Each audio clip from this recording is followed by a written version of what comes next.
पगारीमा बस्नु पर्ने हैन फुल पगार लगाइदिनु पहिला पगारी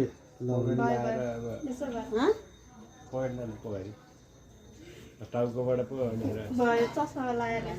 चस्मा ठुलो पो छैन जस्तो टोपी चाहिँ निकाल्ने पर्ला ए हैन अलि होला टोपी निकाल्नै पर्ला हैन ठुलै छ टोपी माथि लाइ भइहाल्यो नि टोपीलाई बिचमा खै मलाई दिन्छ यो समात्नु कुन चाहिँ लाउने कुन चाहिँ ठुलो छ भनेर हेरे हो एउटा मात्र सानो हो अरु सब ठुलो हो अहिले ठिक्क हुन्छ होला के त्यो टोपीमा ठ्याक्क पस्यो भने बस्छ फुल अब यसपालि कम महँगो खोल्छ अब तिमीहरु अलि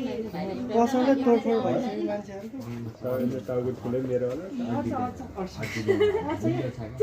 आइसक्यो चल आइसक्यो अब यहाँ फुल अडिन्छ क्या त्यस्तो एउटा ठाउँ बनाउनु त्यहाँ नभए चुलाइदियो त ए राख्देऊ नि त यो यो कस्तो सानो रहेछ क्यारे आहा, यो भाइको सही भयो यार यो भाइको त यो कता हेरेर बस्छ भाइले नि फेरि टक्रक्कै परेको टोपी लगाएर त परेको जाने र उसले डर खाले टोपी हो नि। यो चाहिँ के गर्छ फेरि बस्यो सिधा भयो नि डर ए टोपी नि सानो लगाएछ जस्तो छ अलि पनि छैन हैन ठिक छ हुन्छ अच्छा भयो भयो ए यो राख्देऊ हो ठिक भइसक्यो त राम्रो देखिसक्यो त खै यो को हो यो अलि भयो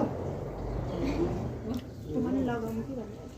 अब एकछिन ल माला अनि पछि लाउनु पूजा गरेर होइन ल यो ए अगाडि मिले हाल्छैन पगारी त दामी भयो कस्तो दामी भएछ फेरि जुन गरायो कस्तो देखियो राम्रो देखिन्छ त अब के अनि पूजा गर्ने हैन त्यहाँ गरे नि उनलाई त्यहाँ त गर्छ रातभरि पूजा गरिदिन्छ त्यो फुल यता सार्नु पर्छ यो यता सारौँ त यो लाम्रो हो यता आइस न यो यता सार्दैछ नि त माला आउँदा माला त सत्रगल भइसक्यो स्लो छ त ल कता नेट स्लो चल्यो नाङ्लो बोकेको एकजनाले खन घुमिरहेको छ कहाँ हो माला लाउने होइन पहिला पहिला पूजा पछि लाउने हो नि पछि लाउने हो माला अनि फुल खस्दैन माला लाउने के भने भाइ पहिला माला लगाउने डिस्टर्ब गरे क्या मैले पहिला माला लाउने